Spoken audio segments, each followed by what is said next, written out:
Hi guys, good morning. Ang XP na-approve na ako kanina sa interview ko. Grabe ang kaba ko.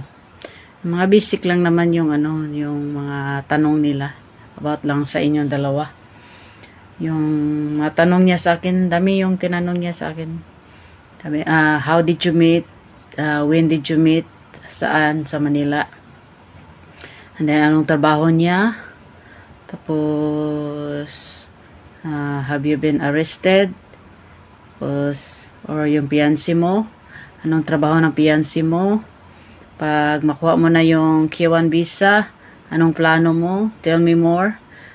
Tell me about North Carolina.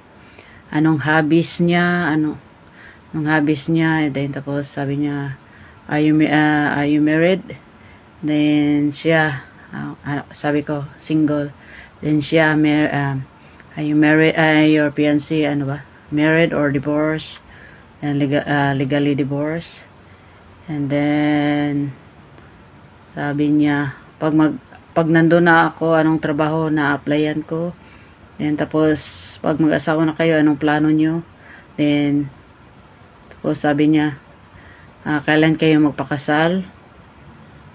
Dayon, saan ka nag-stay dati? Sa Macau and sa Singapore. Sabi niya, nandito ba yung police clearance? And then, yun. And ilang years na ako dito sa Hong Kong. Saan ako dito sa Hong Kong? Sabi pa niya din, ano ang hobbies niya? Yun. Yun lang, dami kong in-study pero yung iba hindi ko na-studyhan pero at least naka-answer pa rin kasi kilala na natin yung yan si ko. Tapos yun, I'm so happy, wala na yung kinabahan ako since kahapon and until today.